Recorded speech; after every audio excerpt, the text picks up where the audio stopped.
وصلى الله وسلم وبارك على سيدنا محمد وعلى آله وأصحابه أجمعين. رب اشرح لي صدري ويسر لي أمري واحلل عقدة من لساني يفقه قولي.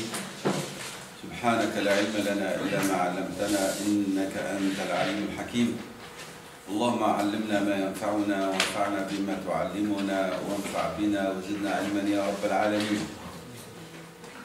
Hier, on s'est arrêté à قوله تعالى ويسلم تسليما pour expliquer que Ar-Rida, s'il doit se manifester par l'acceptation. Mais cette acceptation, Dieu subhanahu wa ta'ala l'a explicité en disant qu'elle passe par trois étapes. Premièrement, il se référait à Allah et à son prophète, sallallahu alayhi wa sallam, accepter son arbitrage, leur arbitrage. Deuxièmement, ne pas être dans un état de gêne lorsque l'arbitrage est prononcé, que ça va à l'encontre de nos désirs, de ce que nous souhaitons. Et troisième étape, at-taslim at-tam, l'acceptation totale et la soumission totale. Parce qu'on peut dire j'accepte, mais il y a encore de la gêne. Comme on explique les questions de la tristesse. Que la tristesse ne pose pas problème. Mais ce qui peut poser lorsque cette tristesse devient l'expression de quoi? D'une amertume permanente. Alors c'est une manière de dire je conteste, qu'on le veut ou non, par hal al-insan, par sa manière d'être. Et Ahl al-Rida, c'est des gens qui, lorsqu'ils agissent, ils ne se mettent jamais à porte-à-faux avec ce qu'Allah attend d'eux. La question qui se pose, c'est que beaucoup d'entre nous, lorsque, par exemple, il interpelle un mustaftir, un mufti, sur une question quelconque de la loi de Dieu, alors ils font tout ce qu'ils peuvent pour que le mufti il penche vers ce qu'il souhaite. Et ça, c'est une manière. C'est pour dire qu'il tu dis à la personne, voilà la sentence qu'Allah subhanahu wa ta'ala a prononcée, ou que son prophète sallallahu alayhi wa sallam a prononcée, ou que les érudits de leur umma, qui sont warathat al-anbiya, qui sont les héritiers de Rasulallah sallallahu alayhi wa sallam, voilà ce qu'ils ont dit sur cette question. Et alors il va chercher par des mais si, peut-être, est-ce qu'il n'y a pas, hein, et si à la fin ils ne peuvent pas tirer profit, ils vont chercher quelqu'un d'autre. Et quelqu'un d'autre. Parfois tu es le quatrième, cinquième qui a été questionné, interrogé. Et dans ce cas-là, normalement, le mufti, lorsqu'il se trouve devant quelqu'un qui cherche à travers un questionnement permanent, il doit le rejeter. Il ne plus même répondre à ces questions. Parce que هذا شخص يريد أن يستميل المفتي. Et s'il avait les moyens de l'acheter de le corrompre, il le ferait. Et ça, c'est pas l'attitude de quelqu'un qui accepte et agrée les sentences d'Allah subhanahu wa ta'ala. Et si on parle de quoi? D'ahkam Allah al-shar'iyya. Que dire lorsqu'il s'agit d'ahkam Allah al-qadariya, ils s'en révoltent ou Allah, ils n'acceptent pas. Ibn al-Qayyim rahimahullah, il dit kamal al-rida bil-islam, kamal al-rida bil-islam, c'est-à-dire l'état parfait de l'acceptation de l'islam. Consiste à quoi? An ta'khudha bihi walau kana mukhalifan li muradi nafsika. C'est que tu acceptes cette sentence même si elle va à l'encontre de ce que ton nafs souhaite et désire. C'est ça vraiment kamal al-rida. Al-rida al-kamil, le parfait. Le parfait rida, huwa an ta'khudha bil-islam walau kana mukhalifan li muradi nafsika. هذا هو الدين. Pourquoi? Parce que tu as la confiance, fiqa, qu'on a vu avant. Fiqa billah. Celui qui prétend avoir confiance en Dieu, il doit accepter les sentences de Dieu. Parce que j'ai confiance que ces sentences ne sont que bien. كلها خير. كلها مصالح. وليس فيه مضرة للإنسان.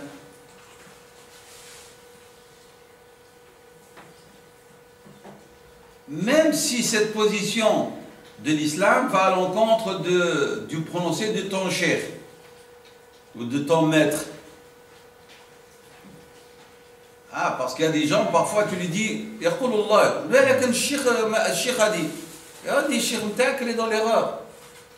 Le hadith il est là, sahih. Et il n'y a pas à l'interpréter autrement que ce qu'il paraît.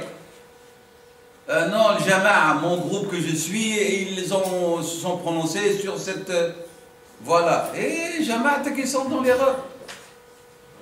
C'est-à-dire, est-ce que Shaykhuka wa Jama'atuka domine la loi de Dieu?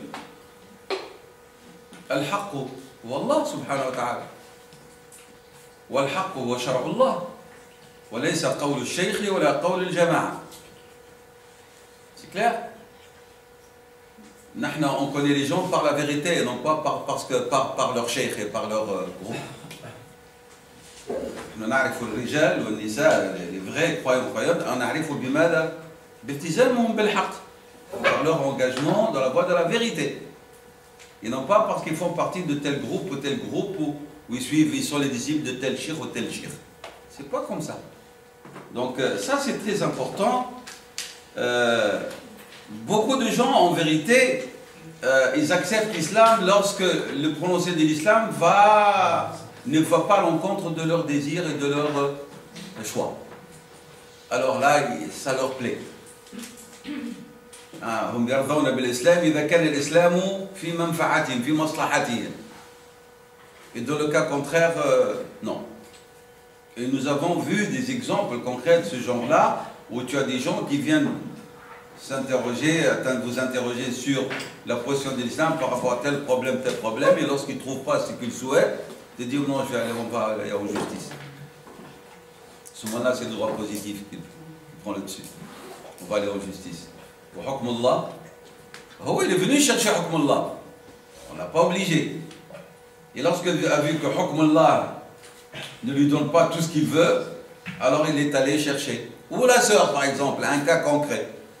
Une sœur qui vient, qui dit, voilà, on est en procédure de divorce, et ça c'est un nouveau cas de fiqh bizarre, contemporain, et moi, entre-temps, il travaillait, c'est vrai, il trimait, gagnait avec la beurre son argent, mais moi, je me suis occupé des enfants. Et le fait que je me suis occupé des enfants, c'est ça qui lui a permis de travailler.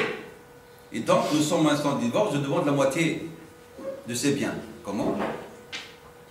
On entend ça à chaque fois maintenant, c'est nouveau hein, dans la communauté. Elle demande la moitié parce qu'elle s'est occupée des enfants. Si je ne me suis pas occupé des enfants, je n'aurais pas pu travailler, ni gagner cet argent. Nous sommes à l'instant de divorce, j'ai eu le cas personnellement, j'ai dit vous n'avez pas le droit. Vous avez le droit à la pension alimentaire des enfants. Ou un mahar reporté, qui n'a pas, là, par le divorce, il le doit à l'instant même. Ah non, elle m'a dit je vais aller en justice. J'ai dit l'islam. Ça c'est des nôtres, hein, foulard et tout. Hein. Voilà. Hukm Allah, la narva bihi, s'il ne va pas dans le sens de nos intérêts. Donc on veut jouer avec la loi de Dieu. Donc il y a beaucoup, donc soit il évite la loi de Dieu, soit il appelle à suspendre la loi de Dieu, lorsqu'elle ne va pas dans le sens de leurs intérêts. Le fait de prouver que vous faites partie des musulmans, vous faites partie vraiment des musulmans, c'est lorsque chaque fois que tu te trouves confronté à un sujet quelconque, tu cherches l'arbitrage de Dieu et de son prophète.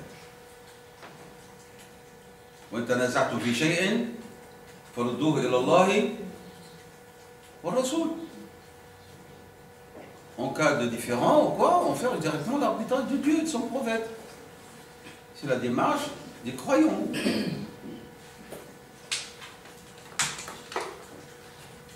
Donc, tu acceptes l'arbitrage et tu es content et non pas avec regret. Nous avons dit que Rida implique nécessairement le contentement. Le farah, le surur, C'est pour ça que c'est un degré plus élevé que les autres stations. Et nous avons vu même que c'est plus méritoire et plus élevé que As-Sabr. As-Sabr, Tasbr, l'amertume, elle est là toujours. Bainama Rida, tu acceptes et tu es content. Tu es satisfait.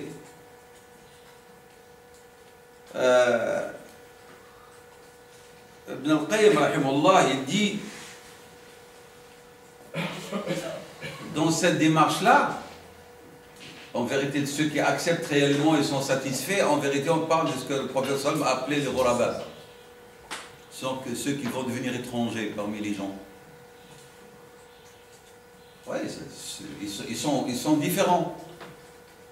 Ils sont différents des autres. Les gens se plaignent, oh, ils disent alhamdulillah.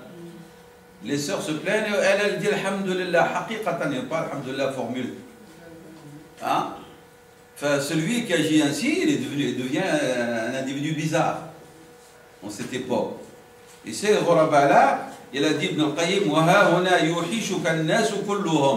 en vérité, si tu cherches ce modèle d'homme et de femme, eh ben, tu vas te trouver seul dans la solitude. Tu vas trouver peu de gens qui ont cette perception de l'islam. Al-wahshatu, c'est la solitude. Ah, tu te sens seul, isolé.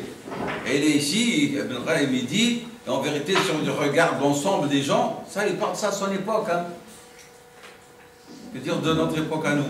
Il dit, ben, lorsque tu vas chercher, ben, tu ne vas pas trouver beaucoup de monde de ce genre-là. Et si tu es de cela, ben, tu vas te trouver seul. Il n'y en a pas beaucoup. Hein? Et alors, à ce moment-là, il dit, eh ben, si tu es fi wahdatin wa wahdatin, fatouba laka. Comme a dit Rasulullah, fatouba lil ghuraba. Le hadith. Les touba, ils ont dit, c'est il va aller au paradis. Touba lil ghuraba.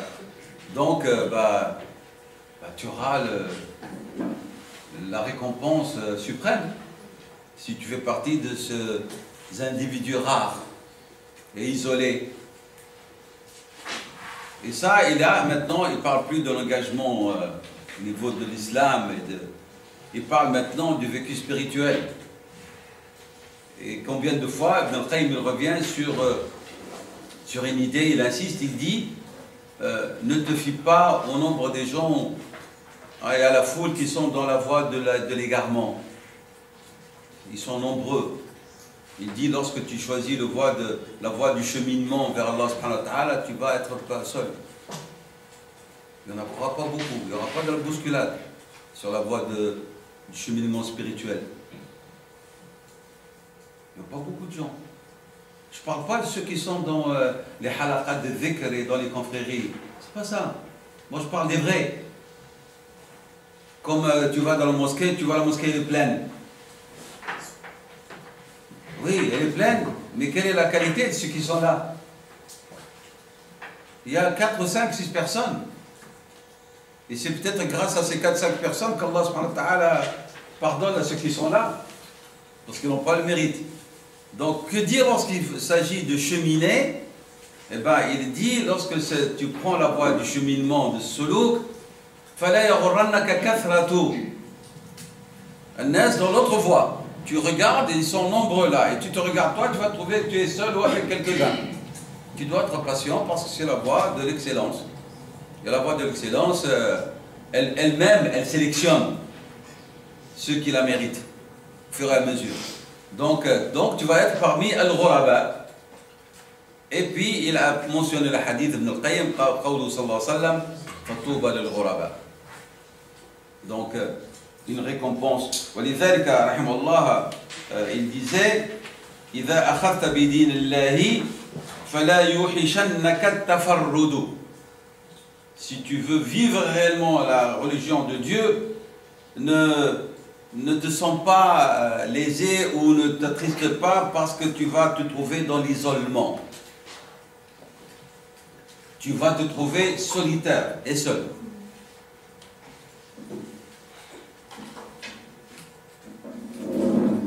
فإن تفردك لله عز وجل عين العز. Je répète cette phrase. فَإِنَّ تَفَرُّدَكَ لِلَّهِ فَإِنَّ تَفَرُّدَكَ لِلَّهِ عَزَّ وَجَلَّ. Il a dit هُوَ عَيْنُ الْعِزِّ. Le fait que tu vas être solitaire, mais pour Dieu. Tu as fait ça pour Dieu. Il dit, c'est la gloire même. فَإِنَّ تَفَرُّدَكَ لِلَّهِ عَزَّ وَجَلَّ عَيْنُ الْعِزِّ. Al-Izz, c'est vraiment la gloire.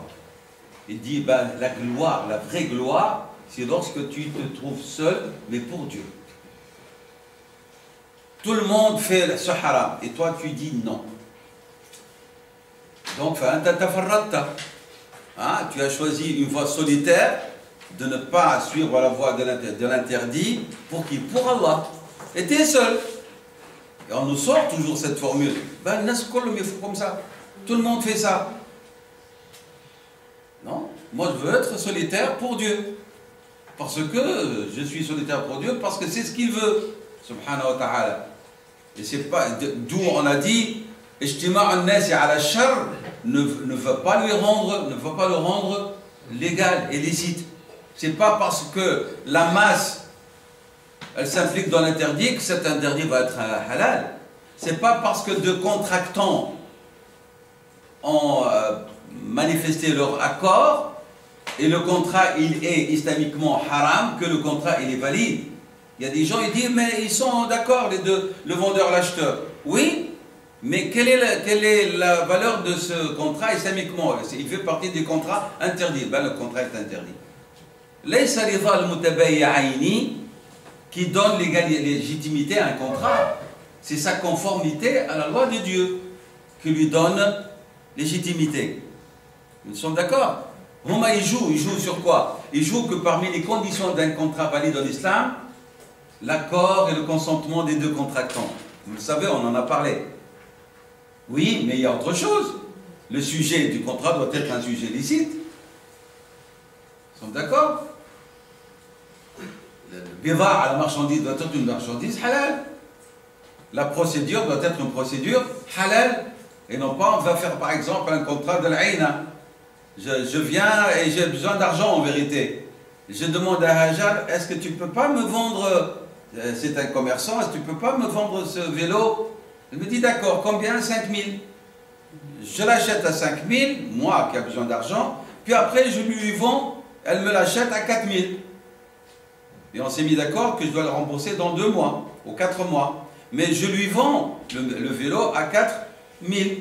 Mais le contrat il reste encore. À la fin des 2 mois, je dois lui rendre le 1000 qui reste. C'est de l'usure. Elle m'a prêté 4 000 en vérité, et je dois lui rendre 1000. En plus. Riba, elle s'appelle l'Aïna. Le prophète l'a interdit. Il y a des gens qui l'utilisent. Il achète, puis il vend à l'acheteur. Mais il reste toujours redevable de la dette qui est le prix initial là. Mais lorsqu'il le vend, il vend à un prix plus bas. Parce que l'accord était 5 000. Donc je suis toujours redevable de 1000. Hein. Alors repris son vélo. Nous sommes d'accord? Elle m'a donné 4 000. Mais 4 000, c'est une dette toujours. Plus le 1000. C'est-à-dire les 5 000 sont toujours là. Et voilà comment ce qu'on fait. Ah, tout le monde le fait. Tout le monde le fait, d'accord? Mais c'est interdit. Donc, dans la voie de Dieu, il dit clairement, il dit, فَإِذَا أَخَذْتَ بِدِينِ اللَّهِ فَلَا يُحِشَنَّكَ التَّفَرُّدُ. Ne te sens pas seul et tout dans l'amertume parce que tu es seul. Parce que le fait que tu es solitaire pour Dieu, c'est la gloire même. Et c'est ça qui nous incite à être en arba, qu'on soit satisfait, qu'on agrée, hein, et avec joie à la loi de Dieu. Parmi les, on va dire, les règles éducatives qu'on peut déduire de ce que Ibn al-Qayyim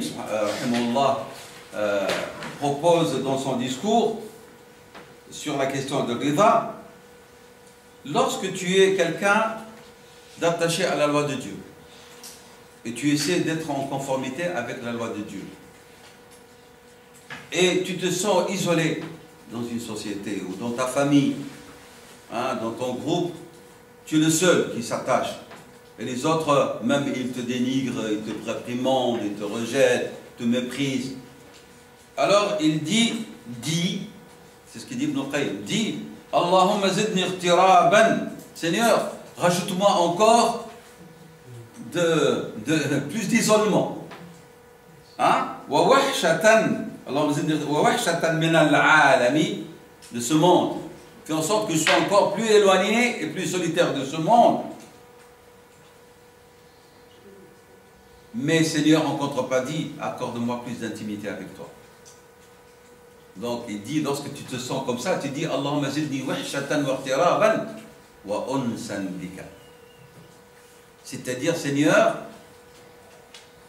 cette wahsha que je sens, remplace-la et remplis-la par une intimité, par ta proximité.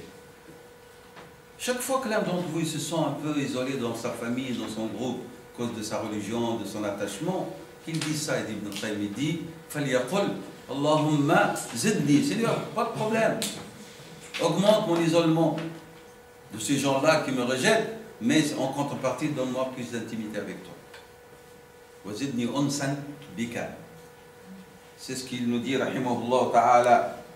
Celui qui connaît réellement Dieu, d'après ce que nous lisons du discours de Ibn Qayyim, rahimahullah,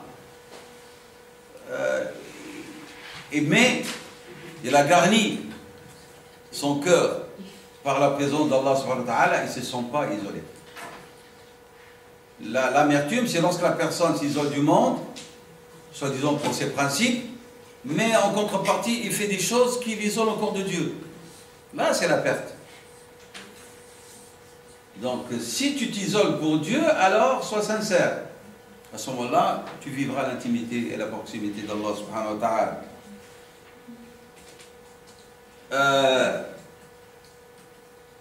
Il ne faut pas chercher donc à plaire aux gens, ni à suivre leur modèle, ni leur image.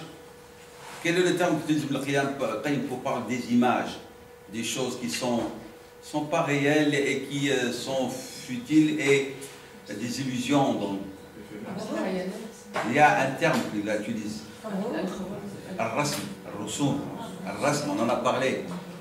Hein? Il dit فَلَا تَتَقِيَدْ بِرُسُومِهِمْ. Il ne faut pas s'attacher aux images. Parce que nous, on veut qu'on s'attache à ces images-là. Qu'ils soient des sons, c'est des références, c'est des modèles, etc. Il dit non, tout ça, c'est ça fait partie de la création, mais en même temps de tout ce qui est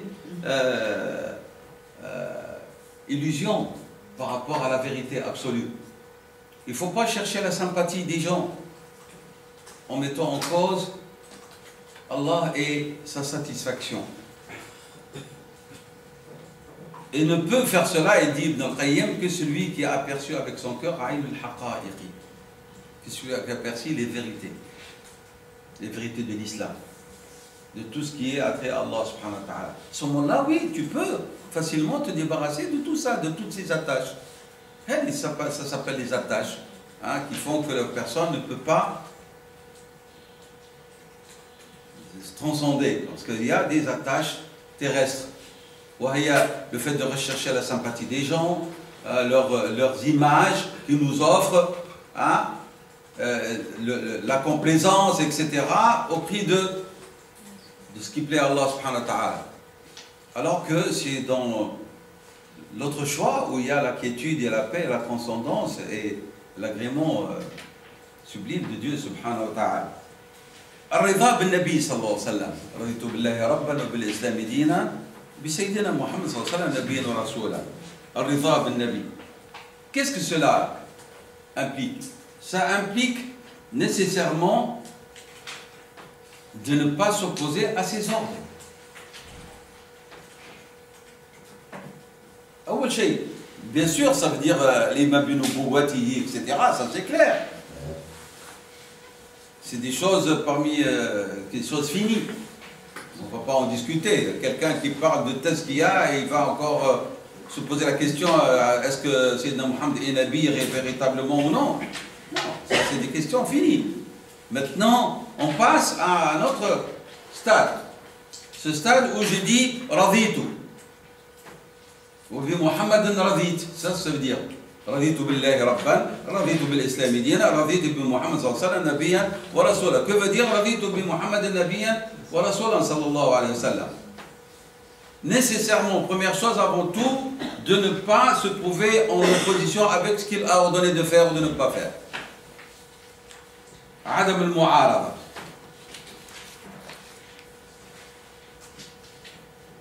Considérer tout ce qu'il dit est vérité.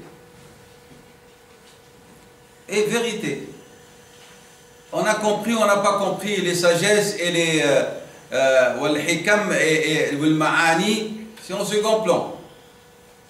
Nous avons l'information sûre et certaine qu'il s'agit d'un discours authentique de Rasulullah sallallahu alayhi wa sallam. Yajib al-taslim wa adam al-mu'arada wa al-i'tirad wa adam al-i'tirad. Ça c'est un. Al-tasdir, on accorde la priorité à sa sunna sur nos avis personnels ou les directives de quiconque d'autre. أن نقدم سنته على أي رأي على أي قال تعالى يا أيها الذين آمنوا سورة الحجرات لا تقدموا بين يدي الله ورسوله لا تقدموا. Il ne faut pas que vous agissez avant de vous référer à ce que Dieu dit et à ce que son prophète dit. إذن نقدم سنته على كل رأي. C'est ça ma معنى تمسك بسنة رسول الله صلى الله عليه وسلم. Donc, sunnatahu sallallahu alayhi wa sallam. Et lorsqu'on lui accorde cette priorité, avec tout le respect et l'excellence qu'elle mérite, at-taqdir wa at-ta'zim. Là, nous sommes loin. Nous sommes loin tous et toutes. C'est Abdullah Mas'ud rapporte ses élèves lorsqu'ils se tenaient debout pour lire un hadith du prophète sallam, il dit on entendait le bruit de ses genoux, tellement il tremblait. Pour dire Qala sallallahu alayhi wa sallam. Maintenant, on lit tout le Bukhari, ça rien ne bouge en nous. On est loin, honnêtement. C'est la vérité. Donc, on n'a pas été éduqués à ta'zim wa taqdir sunnat Rasul sallallahu alayhi wa sallam. Les anciens, ils avaient ça. Lorsqu'on voyait comment l'imam Malik, rahimallahu ta'ala, lorsqu'il se plaçait pour réciter les hadiths, il prenait son bain, il mettait ses plus beaux habits, il se parfumait et on parfumait l'endroit où il allait s'asseoir. Ça c'est pour le hadith. Et lorsque des étudiants venaient de là pour entendre le hadith, il leur posait la question, est-ce que vous venez pour le fiqh ou le hadith? Si c'est pour le hadith, ils rentraient, ils se parfumaient, ils se lavaient, changeaient de vêtements et puis sortaient pour leur parler. Nous avons vécu à certains moments, alhamdoulilah, c'est revenu de nouveau, cette belle sunna, à Jama'a Zaytouna. Chaque jeudi, il y avait les lectures du Bukhari. Et dans l'ensemble, l'assemblée, avant que le chef s'installe, l'endroit est parfumé. Jama'a Zaytouna. Jusqu'à maintenant, il le faisait. Moi, j'ai assisté à des assises comme ça. Donc, Imam Jama'a Zaytouna al-Azam, bon, c'était Cheikh Ibn Achour et d'autres. Mais après, nous, on a vu d'autres. Donc dans le coin, vraiment vers l'arrière, le coin droit de la mosquée, ça c'est l'endroit où ils font la lecture de Sahih al-Bukhari. Chaque jeudi. Donc de lecture uniquement, c'est pas de l'explication. Les gens sont là dans le respect et le recueillement. Qala sallallahu alayhi wa sallam, et puis suite le hadith. Il y avait Cheikh Jaïd, il avait écrit un livre, c'est certains qui ont assemblé de ces durous à Jama'a Zaytouna sur le Bukhari. Ça s'appelle Majalis al-Irfan. Majalis al-Irfan fi sharh Sahih al-Bukhari. Et donc c'était les majalis où il lisait le Bukhari et il les commentait. Nous on a arrêté cette sunna, une très bonne sunna qui montre tout le respect envers sunnat Rasul sallam. Puis Ibn al-Qayyim, Inch'Allah, après, qu'est-ce qu'il a fait? Il va développer d'autres principes et d'autres idées se rapportant à la question de riba.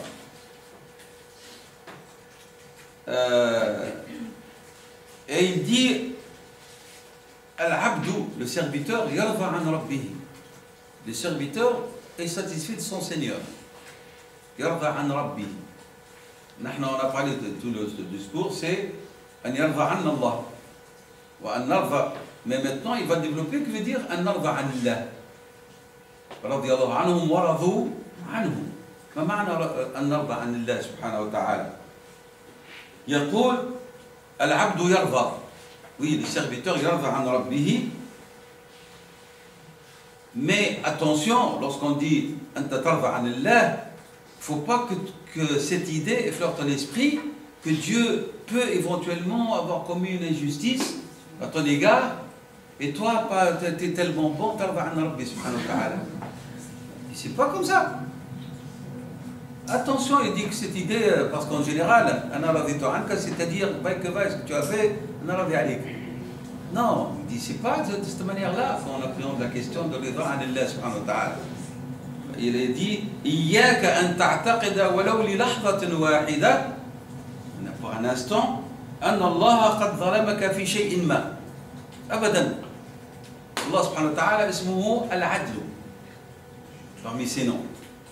Donc, pourquoi est-ce que tu tarda an Allah?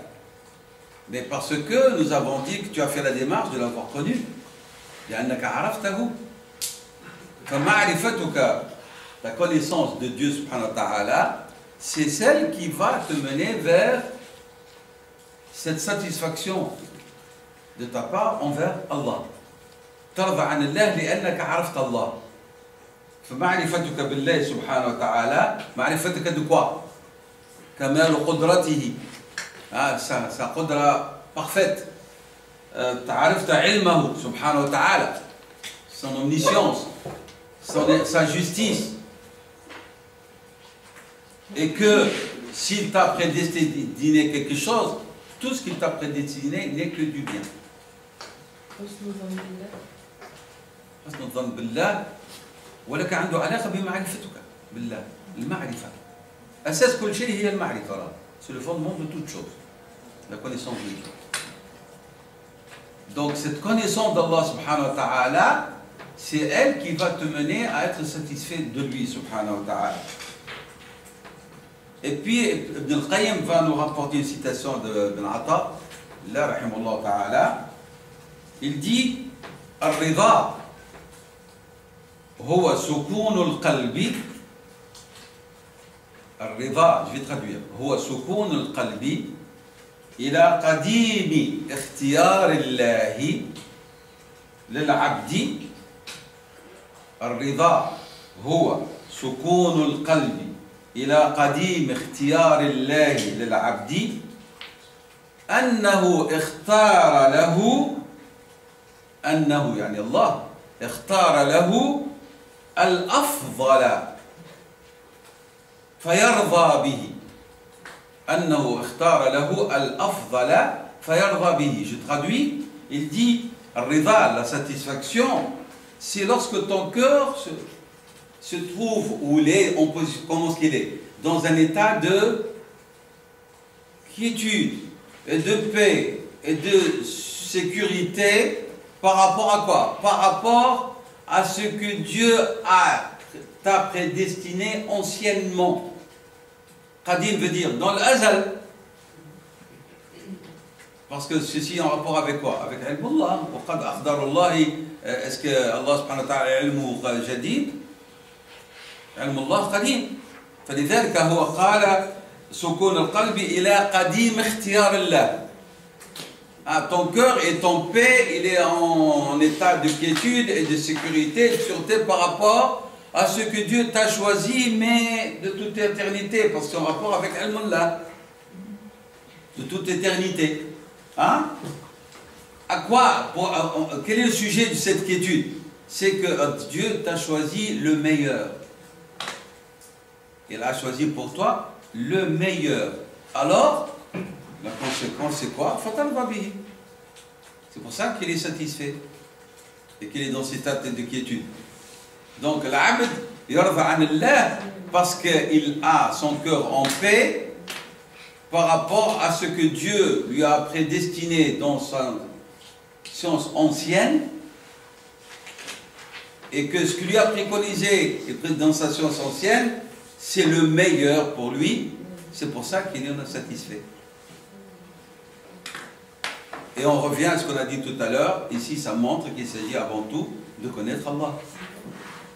الذي يعرف الله ويعرف أن الله سبحانه وتعالى أولا علمه قديم.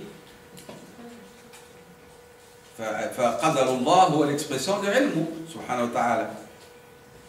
واضح؟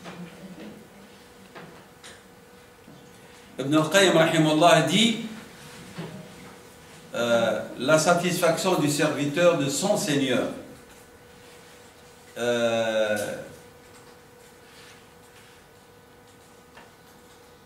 Il dit il est placé entre deux sortes de riba. Donc, tarda an Allah, cette satisfaction, le terme qu'il utilise est un terme arabe qui est très très beau. Il dit muktanafun. Le kanaf, lorsque dit anafi kanaf Allah, c'est-à-dire je suis sous la protection, sous l'aile de Dieu. Alors il dit ici muktanafun, c'est comme s'il est sous l'aile de deux sortes de satisfaction. Alors, de quoi il s'agit?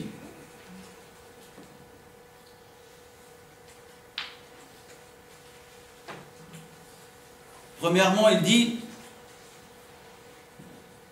vous devez savoir que vous ne pouvez pas prétendre être satisfait de Dieu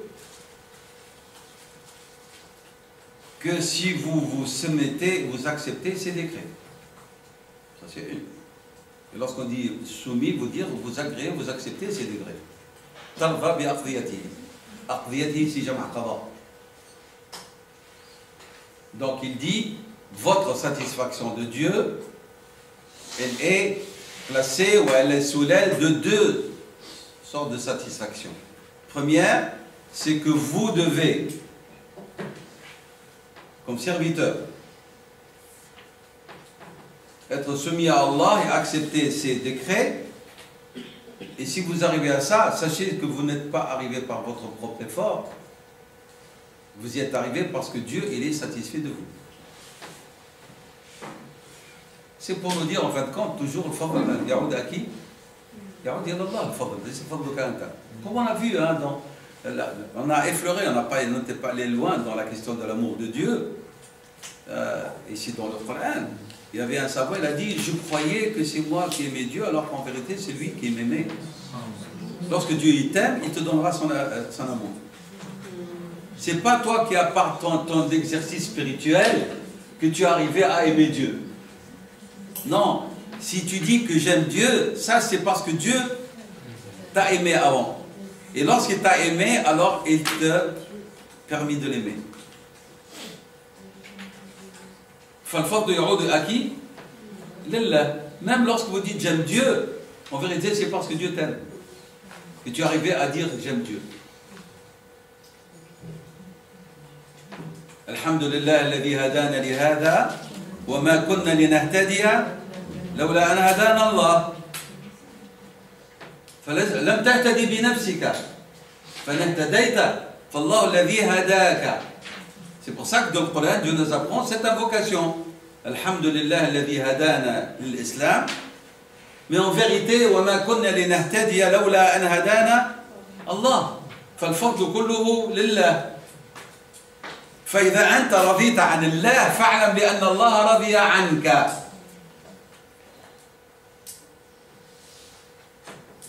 Et nous avons ça dans des hadiths. Hein. Vous vous rappelez le hadith que notre prophète sallam nous a dit que lorsque Dieu aime un serviteur, qu'est-ce qu'il fait?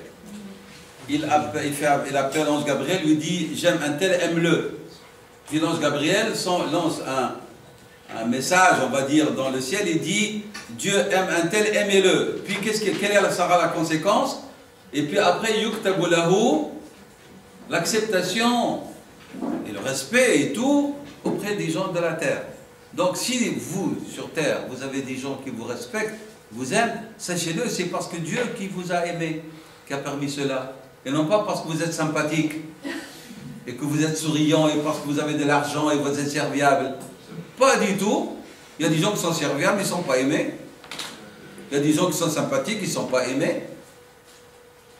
فإذا كتب لك القبول لدى أهل الأرض فلأن الله سبحانه وتعالى أحبك وأمر بذلك فالفضل يعود à qui? Le mérite revient à Allah et non pas à ta personne. Et ça, c'est dans l'éducation spirituelle, c'est important. Parce que tu ne vas pas laisser à ton nafs aucune possibilité pour que son ego, il trouve un échappatoire pour dire « Ah, mashallah, je suis devenu quelqu'un ». Et donc, pour que tu vives en permanence dans l'humilité. Dans l'humilité. Donc, يقول ابن القيم رحمه الله رضا العبد عن ربه مكتنف بين رضائين من الله لعبده. الله يرضى عنك en deux choses. لا يرضى العبد عن ربه ويسلم لأقضيته إلا بعد أن يرضى الله تعالى عنه. Tu ne peux pas prétendre avoir soumis, accepté ses décrets, je suis satisfait de Dieu, que après que Dieu soit satisfait de toi. Ça, ils disent ça, c'est le premier. Yarda Allah ta'ala anka. À ce moment-là, lorsque yarda anka, que veut dire? C'est qu'il va t'assister, il va te diriger. Il va t'assister, il va te diriger à te conformer à sa loi au niveau du savoir et au niveau de l'agir. Il va t'assister à te conformer à sa loi au niveau du savoir et de l'agir, au niveau de la conduite.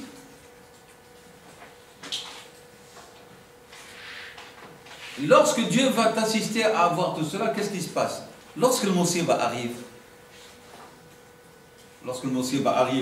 l'épreuve, ta bonne conduite, ta droiture, ton savoir conforme, ton agir conforme,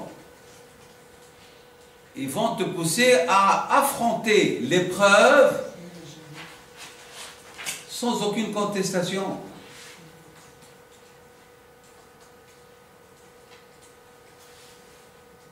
Même plutôt avec satisfaction. Mais au préalable, vous avez vu qu'est-ce qu'il y a eu? C'est-à-dire, Allah radiya anka li'annaka sallamta. ولكن comment est-ce qu'il سيرضى عنك سبحانه وتعالى بتوفيقك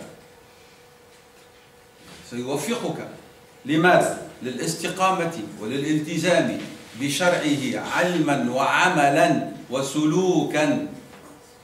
فلما تأتي المصيبة استقامتك وعلمك وعملك vont être pour toi vraiment comme une protection contre la contestation, barrage contre la contestation, contre la remise en cause de la sagesse de Dieu et de ses décrets. Alors si tu as ce barrage, il ne te reste qu'une seule attitude.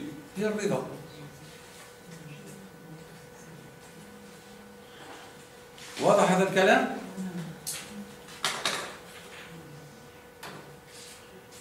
Donc lorsque anta tarda, en vérité anta radita li anna Allah waffaqaka, nous avons dit t'as assisté. Et s'il t'a assisté, c'est qu'annahu radiya anka avant. Alors nous revenons de la boucle. Donc fa anta radita li anna Allah radiya anka falidhaka huwa min Allah. C'est ma question d'hier. Ah oui. Si nous demandons rida, ne demandons pas, ne croyez pas que, parce que je suis sûr que certains d'entre vous croient que ce que nous sommes en train de voir, ça veut dire, voilà, il va nous donner les clés, Ibn al-Qayyim, l'imam al-Harawi, comment nous allons faire notre dhikr, notre transmission spirituelle, pour qu'on arrive à la station de rida. Non, le but de tout cela, c'est comment connaître Dieu pour arriver à rida, par nous, pour que lui nous l'accorde, au moment des épreuves. Comment est-ce que, par le retour à Dieu subhanahu wa ta'ala, tawba, par l'inaba, on va se repentir, on va se presser de se repentir, mais en vérité, si on se repent, c'est que Dieu, il nous a menés vers la repentir, parmi les noms de Dieu, tawab. هو الذي تاب عليكم. فتاب عليهم ليتوبوا. Vous vous rappelez le verset qu'on avait cité? C'est Dieu qui a les dirigés vers le Tawbah pour qu'ils se repentent. C'est Dieu qui a dirigé, qui dirige les repentants pour qu'ils se repentent. Et non pas le repentant s'est repenti. C'est pas comme ça que ça marche, notre religion. Surtout, fait amaliyat al-tazkiya, ramenez tout à Allah. Et qu'est-ce qui se passe? Alors Dieu devient omniprésent dans toute démarche spirituelle ou à elle de la vie de tous les jours. C'est cette excellence au niveau de l'omniprésence de Dieu qui fait la différence entre nous et nos prédécesseurs. Dans tout acte spirituel, dans tout acte de la vie de tous les jours, Dieu est présent. Nous croyons parce qu'on fait des rak'at, on fait du qiyam, que nous allons nous repentir. Non, avec tes rak'at, Dieu, qui connaît si vous êtes sincère ou non, va vous permettre de vous repentir, va vous permettre d'exceller et de transcender. Et même vos rak'at de qiyam al-layl, c'est Dieu qui vous a assisté pour les faire. Parce qu'il y a d'autres, ils n'arrivent pas à les faire. Est-ce que c'est parce que vous avez plus de volonté? Mais non, parce que Dieu vous a assisté. C'est comme ça dans l'éducation spirituelle. Hein? Ne ramenez rien à votre personne. Ramenez tout vers Allah. Si vous faites des aumônes, Allah qui m'a aidé à m'acquitter ou à participer ou à faire ceci, ceci. Et votre nafs, elle est éclipsée. Fait tarbiya, rouhiyya, fait tazkiya en islam, le combat est contre le nafs. Alors, première recommandation, et qui est la plus importante, toujours réduisez au maximum la valeur et l'omniprésence de votre nafs. في عملية التزكية والعملية التربوية au maximum.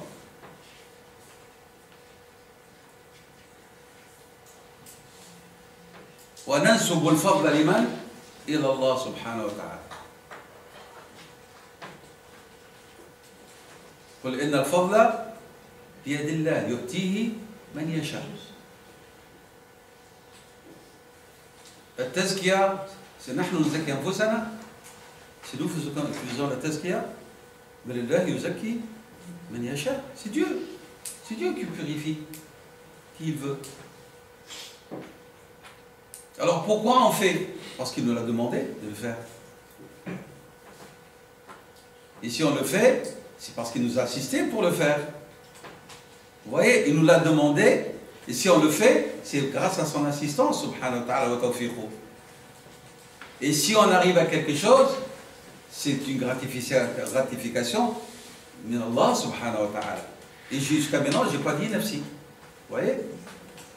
Une nafs, elle doit être réduite. Donc ça, c'est pour ce qui est. Ibn al-Qayyim, rahimahullah,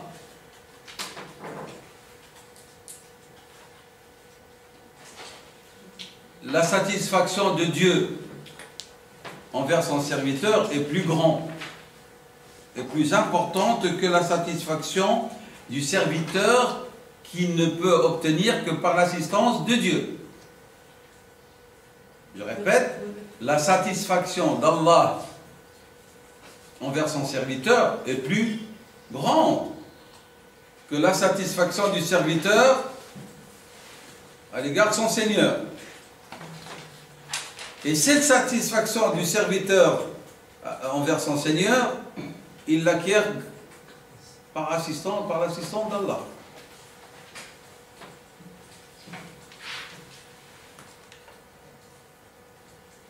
Prenons un exemple.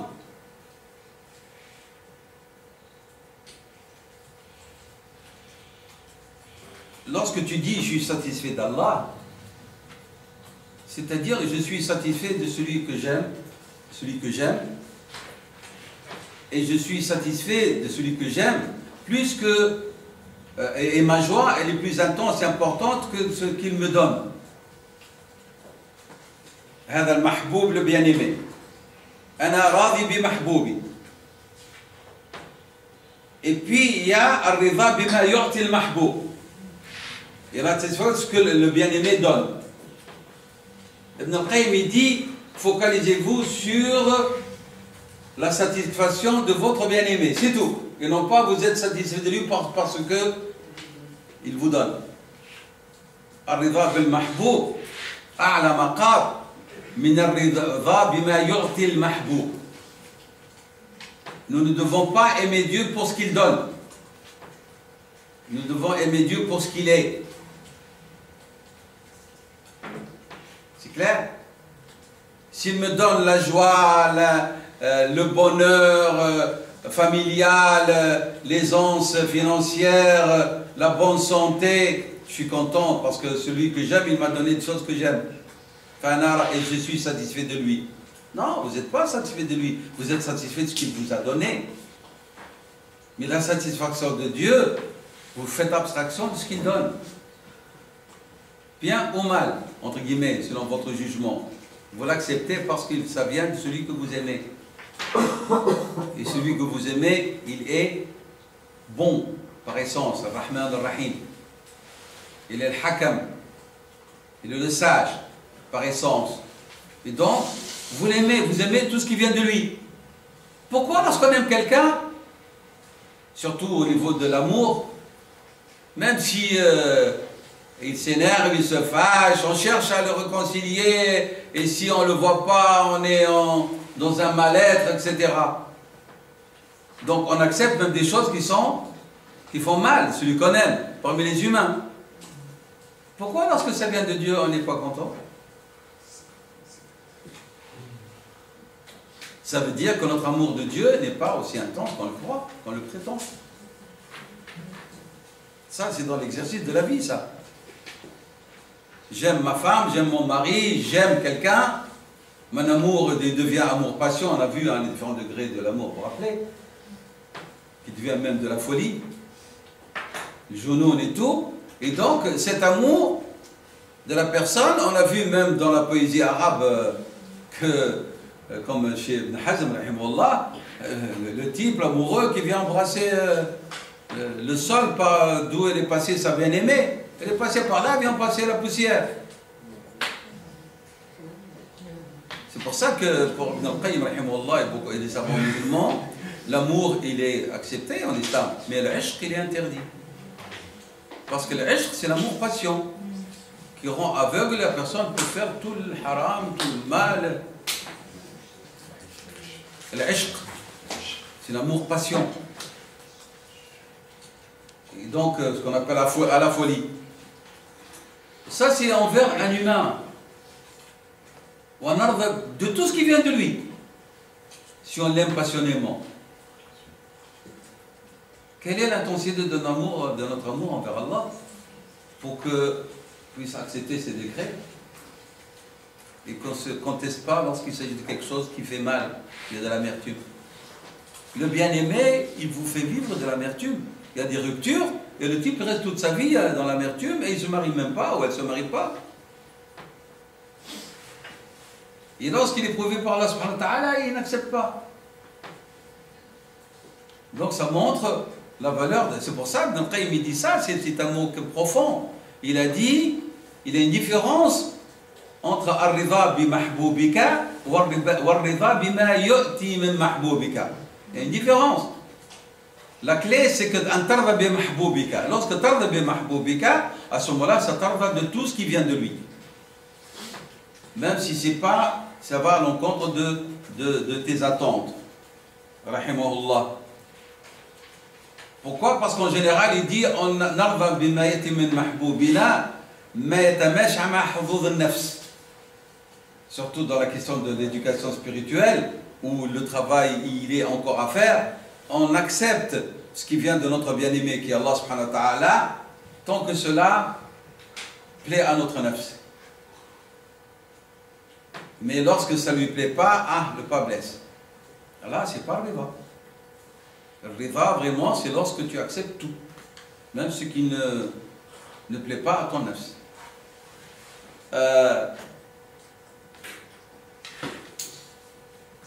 Ici, il y a un petit chapitre que Ibn al-Qayyim a soulevé. Comment est-ce qu'on peut être satisfait des choses qui font mal, qui peuvent faire souffrir.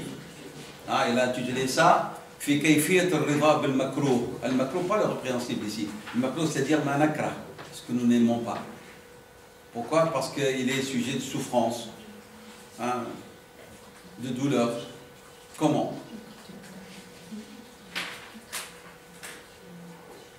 Ibn al-Qayyim va discuter ce sujet.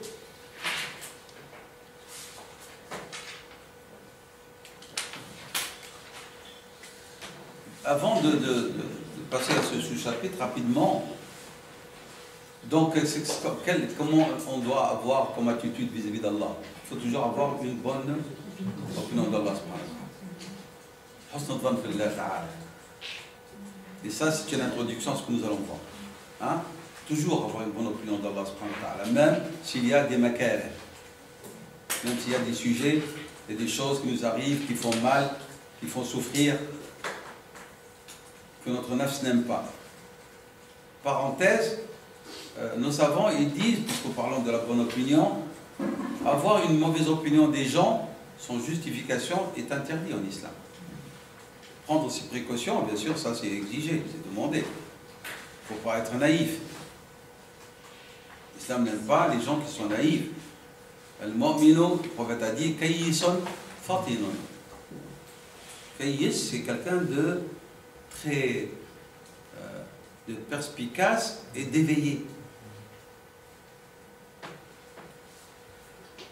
Et ce qui fait mal, c'est lorsque tu vois des musulmans et des musulmans, avant qu'ils ne viennent à l'islam ou ils ne se repentent, c'était des vrais requins et des malins. Et dès qu'ils deviennent musulmans, ils deviennent des naïfs, des loques. Tu dis, c'est quoi ça? Il lui manque de marcher contre le mur, tête baissée et avoir peur de tout ce qui passe. L'islam n'a pas demandé ça. L'islam demande des hommes et des femmes comme c'est un Omar.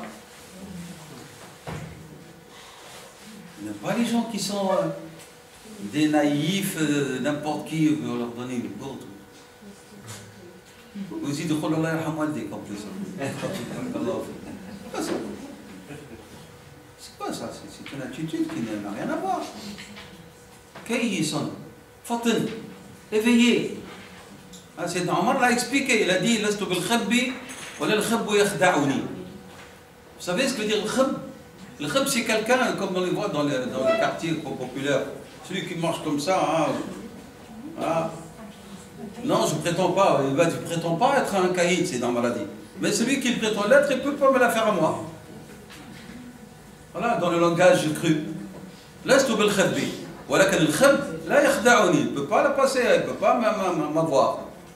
C'est tout ce qu'on demande. On demande aux musulmans et musulmans de ne pas être un khib, quelqu'un vraiment mal, arrogant et tout, mais celui qui se dit malin, arrogant et tout, il ne peut pas m'avoir moi. Je suis musulman, je suis musulman.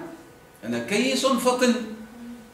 Il y en a qui ne savaient pas lire la langue arabe, parce que c'est pas mashkoula, c'est pas. Il a lu le hadith qui sont cotnen. Un sac de coton. Qui sont cotnen. Apparemment, lui, c'est un kiss cotton. On voit c'est un sac de coton. C'est pour ça qu'elle n'a pas su bien. Kayyisun fatinun. C'est ça le croyant. Donc, ils disent, nos savants, Isa'atu dhanni bin nasi haram.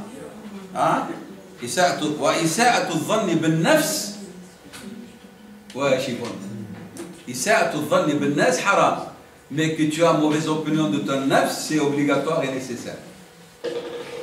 Radd balak bin nafsik. Le piège, il est là. C'est ton nafs. Elle te réconforte. Tu es là-bas, c'était mashallah alik, tu portes le hijab, et tu fais tes prières à l'heure, ou mashallah, regarde les autres, c'est des égarés. C'est pour t'empêcher de t'élever, hein, de te transcender. Hein. Ou tu mashallah, tu fais des activités pour l'islam. Alors tu commences à t'enfler de leur viol.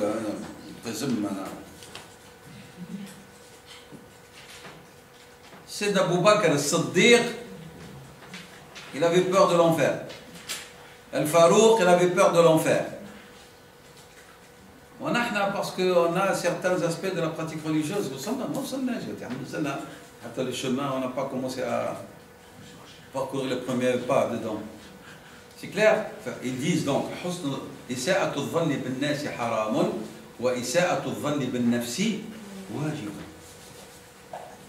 parce que c'est dans ton propre intérêt. Bien, donc, Ibn Qayyim a discuté dans cette question de Kayfiyat al-Ridha bil-Makruh et son statut. Il dit premièrement une remarque. Ce n'est pas une condition pour dire que je suis satisfait de Dieu, de ne pas dire je sens la douleur et je souffre. Non, ce n'est pas haram, il a dit. Et ce n'est pas contradictoire. Donc là, c'est une remarque importante. Il dit ليس من شرط الرضا ألا يحس بالألم والمكاره. Ce n'est pas une condition pour dire je suis satisfait de dire non, moi je ne sens pas de douleur. Je ne souffre pas. Non, allez. Tu es plus humain alors. Ça fait partie des réactions, de l'attitude de tout être vivant. Si tu as mal, tu dis mal. La personne, elle est malade, elle a des douleurs. Elle va dire, j'ai pas de douleur. Elle a des douleurs. Je souffre, elle souffre, oui, c'est la vérité. Il y a de la souffrance. Et donc, il n'y a pas de problème. Donc, le fait de dire, pour être un véritable quelqu'un qui chemine dans la station de Ridha, il ne faut pas exprimer sa douleur ou sa souffrance, c'est un non-sens. Il y en a ceux qui ont dit ça, hein, parmi ceux qui parlent de l'éducation spirituelle, ils ont dit le fait de sentir la souffrance et d'en parler, c'est une manière, c'est une contestation en soi. Et on proteste contre les décrets d'Allah. Ibn Qayyim ne va pas avec cet avis-là, il ne le partage pas. Il ne le partage pas. Il dit, ceci n'est pas une contestation, mais c'est l'expression de la nature humaine. Pour Ibn Qayyim, c'est l'expression de Tabi'a al-Bashariya. Le Bachar, lorsqu'il a mal, il dit j'ai mal. Et la preuve, il dit, notre prophète, sallallahu alayhi wa sallam, qui est l'homme parfait. Notre prophète, sallallahu alayhi wa sallam, kana akmal al-nas. C'est clair? Wa kana akmal al-nas ridan. Et s'il y a quelqu'un qui est satisfait de son Seigneur, c'est lui. Mais lorsque son enfant, son fils Ibrahim est décédé, il a eu les larmes aux yeux. Donc il a exprimé sa douleur, sa tristesse par les larmes. Et donc pour Ibn al-Qayyim, il n'y a pas de contradiction entre Ar-Ridha et l'expression de la douleur, ou le fait de sentir la douleur. Et il va en vérité développer tout cela. Ne voyez-vous pas le malade? Il est malade et il prend un médicament. Et le médicament, parfois, c'est un médicament amer. Il est amer. Il est insupportable. Et il le prend. C'est clair? Donc, si la douleur était un non-sens, il n'aurait pas dû prendre le médicament. Mais vu qu'il souffre, il prend le médicament, et le prophète sallam, il a dit, soignez-vous, serviteur de Dieu. Il n'a pas dit, le prophète sallam, parmi les signes de l'agrément, la satisfaction de Dieu, c'est que vous ne souffrez pas en cas de maladie et vous ne vous soignez pas. Non. Il a dit, prenez des médicaments pour vous soulager. Lorsqu'il était malade, et lors de la maladie de sa mort, sallallahu alayhi wa sallam, il disait, j'ai mal à la tête. À Sayyida Aïcha, il avait des migraines tellement fortes et des fièvres, et on versait vraiment des décilitres d'eau sur lui pour le rafraîchir, alayhi salatu wassalam. Donc, ça n'a rien à voir avec le fait d'exprimer la douleur, de dire je suis satisfait ou pas satisfait d'Allah subhanahu wa ta'ala. Donc, Ibn al-Qayyim, rahimahullah, il dit le chemin de Rida est un chemin très court. Il y a une possibilité de prendre un raccourci, mais il est difficile. Tariq al-Rida, mukhtasar, il a dit. Mukhtasar, vraiment, il est raccourci, il peut être raccourci. ولكنه شاق. Mais il est difficile.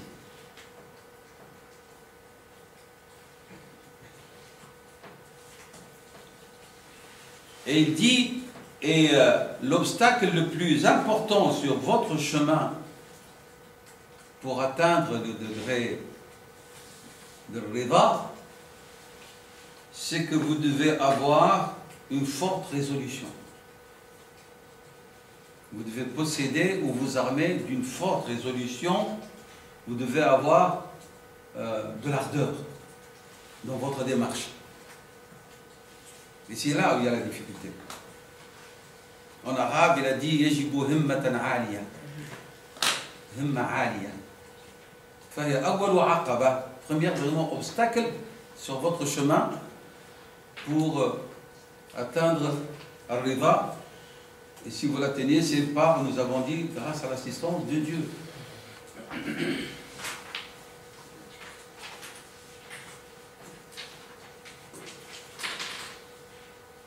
Il dit nafs, un nafs qui cherche à se purifier, si elle n'a pas cette qualité-là, elle ne peut pas être satisfaite.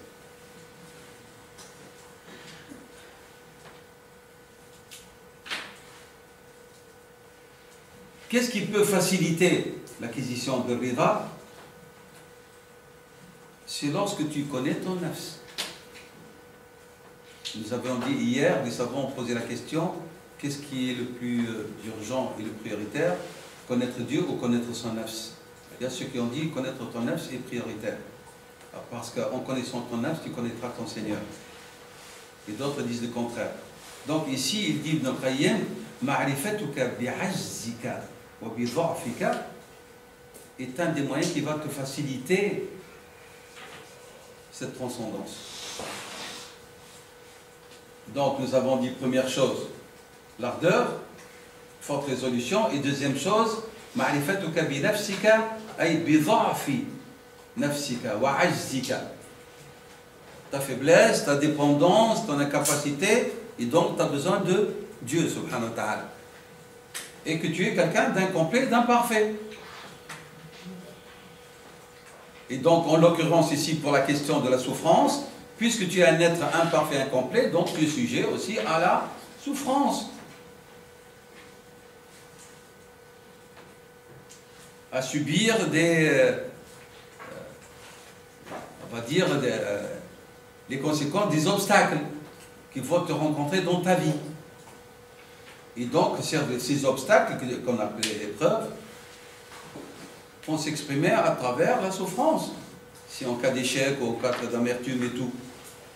Mais lorsque tu connais déjà que mon nafs, elle est faite ainsi. Elle doit subir cela par son essence, sa nature, parce qu'elle est faible, incapable, elle subit. En plus d'une résolution forte pour pouvoir assumer et supporter la douleur, la souffrance, tu peux à ce moment-là transcender dans la voie de la Rida. Tout en exprimant ta douleur. Parce que l'expression de douleur n'est pas interdite, nous avions dit. Mais mettez en relation cette expression avec ce que nous avons dit. Il ne faut pas que ce devienne une amertume permanente. Parce que là, ça devient, pour de bon, une non-acceptation. Adam Rida.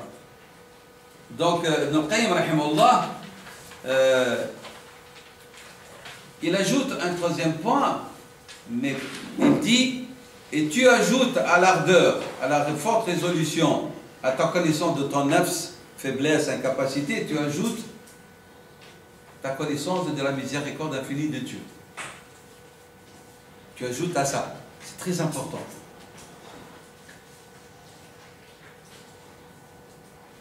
Alors, lorsque tu vois cela en ton nafs, إذا شاهدت في نفسك أنها عندها الهمة وأنها consciente de sa faiblesse et de son incapacité. Et c'est telle est sa nature.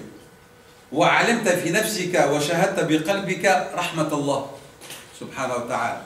Il dit à ce moment-là, فأنت, au lieu d'être insatisfait, tu vas ستحب الله وترضى بما يأتي من عنده. Tu vas aimer Dieu et accepter ce qui vient de lui, même s'il y a de la souffrance et de la douleur. Même s'il y a de la souffrance et il y a de la douleur.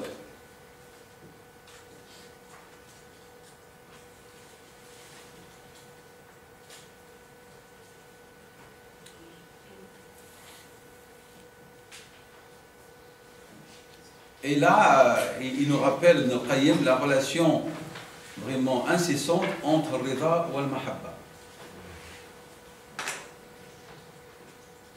أنت لا ترضى إلا بما يأتي ممن تحب. Si tu n'aimes pas Dieu, ben, tu ne seras pas satisfait de lui. Enfin, il dit, c'est nécessaire, il dit الرضا والمحبة من حيث العبودية sont inséparables.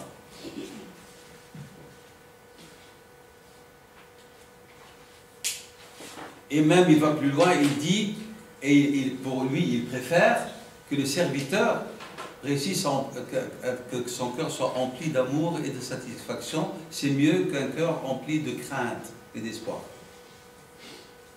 Celui dont le cœur est rempli d'amour et de satisfaction est meilleur que le cœur qui est rempli de crainte et d'espoir. Parce qu'il dit Al-Mahabba wa Rida arsakh. C'est plus solide, plus ancré. Lorsqu'ils sont ancrés dans le cœur, ça donne plus de fruits et de bénéfices que lorsqu'on parle de la crainte et de l'espoir.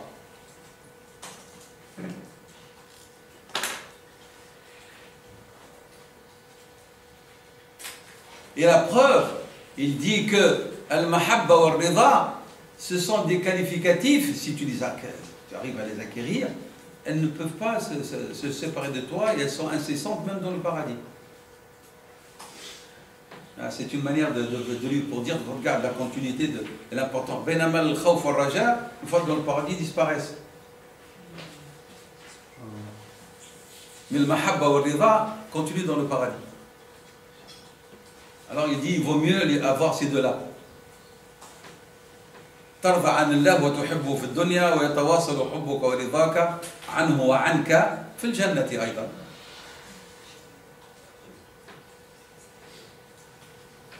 Et ce que tu auras par dire, وَرِضْوَانُ مِنَ اللَّهِ أَكْبَرُ. Encore Ridwan. Et c'est quoi ce Ridwan? C'est Ridwatullah. Ça continue. Donc ça c'est Ibn Qayyim qui développe ça avec sa vision de la spiritualité. Hein. Nahna masakin. On essaie. On essaie. Donc Alam. Ibn al-Qayyim cite beaucoup de versets, hein, et vous avez beaucoup de versets du Coran où Dieu parle de l'élite parmi ses serviteurs qui ont exprimé leur souffrance. C'est Ayyub alayhi salam. Ah, vous avez dans le verset قوله تعالى وأيوب إذ نادى ربه أني مسني الضر وأنت أرحم الراحمين. Il a dit Seigneur, je souffre. C'est Ayyub. Donc on ne peut pas prétendre parce que nous cherchons l'agrément et nous voulons réduire l'impact de notre nafs sur notre cheminement, on va dire non, moi je ne souffre pas. Si on a parmi les serviteurs de Dieu qui sont arrivés à assumer leur douleur, mais ce n'est pas la règle pour tous les humains en islam. L'exemple de Zubayr qui a eu la gangrène et qui a dit attendez que j'entre dans ma prière et puis coupez-moi la jambe. Et ils lui ont coupé la jambe et il ne s'est même pas senti aucune douleur. Ce n'est pas l'exemple de tous les musulmans. On ne peut pas prendre ça. Ouais, bien sûr. Sayyidina Abu Dharr al-Ghifari et son rejet de la vie d'ici-bas et son mépris de la vie d'ici-bas, il n'est pas une règle de vie pour tous les musulmans. C'est pour ça Sayyidina Uthman, à la fin, il l'a, on va dire, sorti de Médine parce que le modèle coffret n'est pas le modèle social que l'islam propose à tous les communs des mortels. Mais ceux qui excellent, ils le gardent pour eux. C'est Abu Dharr, il aurait dû garder ça pour lui. Ils n'ont pas exigé que tout le monde soit... il divorce de la vie d'ici-bas comme il l'a fait lui. Comprenez, il a commencé même à dénigrer les compagnons qui... comment est-ce que vous profitez de la vie, comment vous vivez dans l'aisance et tout, alors que Dieu, dans le Coran, Dieu n'a pas interdit les délices de la vie tant qu'ils sont licites et dans le cadre du juste milieu de l'islam. Voilà qu'il y a des hommes et des femmes qui ont excellé, mais ils ne sont pas une règle de conduite pour la Ummah. Sayyidina Muhammad a choisi une voie de l'excellence. Pour le fait de Dieu, il a le pouvoir, l'autorité, il dort par terre. C'est son choix, sallallahu alayhi wa sallam. Mais vous ne pouvez pas venir ici à Bruxelles, ou en Belgique, ou en Europe du Nord, où il fait froid, où les gens meurent de froid, et vous dites parmi les signes de l'ascétisme, de la chasteté, que vous dormez par terre via le sol. Et vous attrapez une bronchite, vous mourrez après 2 jours. L'islam n'a pas demandé cela. C'est clair, ce sont des choix de ceux qui ont vendu leur âme, leur corps, toute leur autorité. Allah, ils ont fait un commerce absolu avec Dieu, ce sont des choix individuels. C'est clair? Donc ne prenez pas votre manière d'être à vous comme mesure et par laquelle vous voulez imposer cela aux musulmans ou fouetter, flageller les musulmans. Vous n'êtes pas des bons musulmans parce que vous mangez ceci, vous avez une voiture. Non. C'est clair? Donc ici... ceux qui ont excellé parmi la création, qui sont les Rusul et les Anbiya, ils ont exprimé leur douleur, leur souffrance. Et Dieu, subhanahu wa ta'ala, ne les a pas blâmés. C'est clair? Parce que ce qui est interdit, c'est lorsque vous commencez à vous plaindre de Dieu lui-même, subhanahu wa ta'ala, et de ses décrets. C'est là où il s'agit d'une arrogance et d'un manque d'éducation, on en a parlé hier. Et la preuve que les croyants subissent des douleurs, le hadith.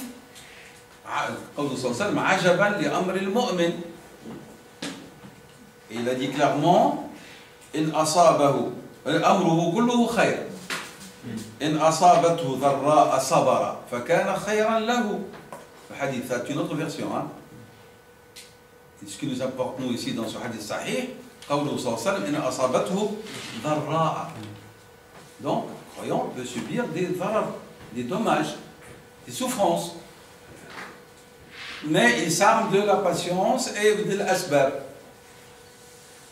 Et si, faïda, une petite subtilité très importante, se rapportant à ce thème, mais aussi un rappel par rapport au livre d'Ibn al-Qayyim, Madarij al-Salikin, le livre lui-même.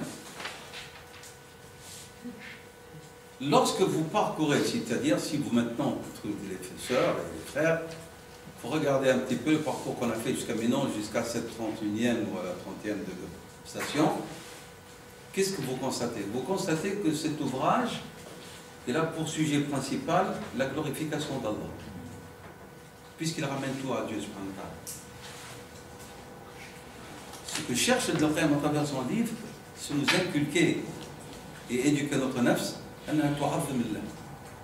qu'elle glorifie le Seigneur subhanahu wa ta'ala.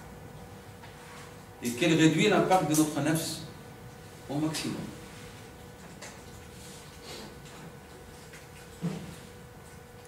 Et ajal al-ubudiyat, parmi les expressions de l'adoration et de la dévotion les plus excellentes, c'est que tu t'abandonnes en toute confiance à Allah subhanahu wa ta'ala, tu t'appuies sur lui en toutes circonstances, et que tu coupes toute dépendance par rapport à autre que lui. Ici, je vais utiliser un mot qu'on a déjà connu, utilisé dans ce cours, que Ibn Qayyim a utilisé, pluriel de alaqa, relation. Rompre toutes les relations, sauf avec Allah. Je ne vais pas dire rupture, c'est-à-dire vous ne parlez plus à personne. Hein. Je parle ici l'alaq, c'est-à-dire la dépendance. Que vous coupez, vous rompez toutes les dépendances. Et que vous ne gardez qu'une seule, celle avec Allah subhanahu wa ta'ala.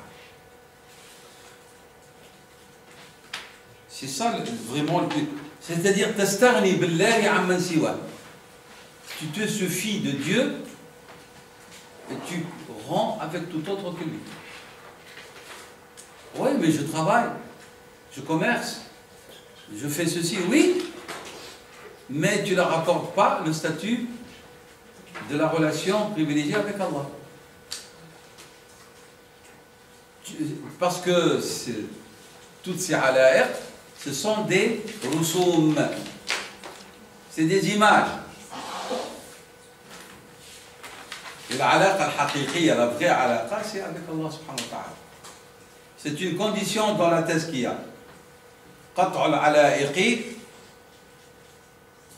et faire tout pour ne pas être sujet et tomber dans les awa'iq, dans les obstacles et les empêchements. Deux termes. Qat' al-ala'iq et éviter l'awa'iq. Ma ya'uquka, celui qui t'empêche, qui devient obstacle. Et bien sûr, l'alaqa al-oula, la plus grave, la plus dangereuse, c'est al-nafs. Car elle aussi est un obstacle en même temps. Et là, on comprend l'importance de la parole de Sayyidina Ali lorsqu'il faisait son qiyam al-layl et on est passé, on a entendu dans sa maison qu'il tenait sa barbe et disait à son nafs, ya nafsu hurri ghayri. Oh, toi, mon âme, va chercher à corrompre quelqu'un d'autre que moi. Je te connais.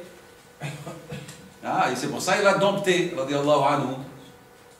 Il est devenu calife des musulmans, il vivait dans l'austérité totale. C'est un choix, calife. Dans l'ascétisme total. Il y a deux qui ont vécu dans l'ascétisme total, parmi les califes surtout, c'est Abu Bakr, d'accord, mais surtout c'est Sayyidina Omar et Sayyidina Ali. Sayyidina Ali ressemblait beaucoup à Sayyidina Omar, mais il a eu un contexte différent de fitna. C'est clair? S'il n'y avait pas cette fitna, il aurait pu agir et faire un modèle comme Sayyidina Omar radiallahu anhu. Il était juste et savant et ascète. Donc il disait ya nafsu ghurri ghayri.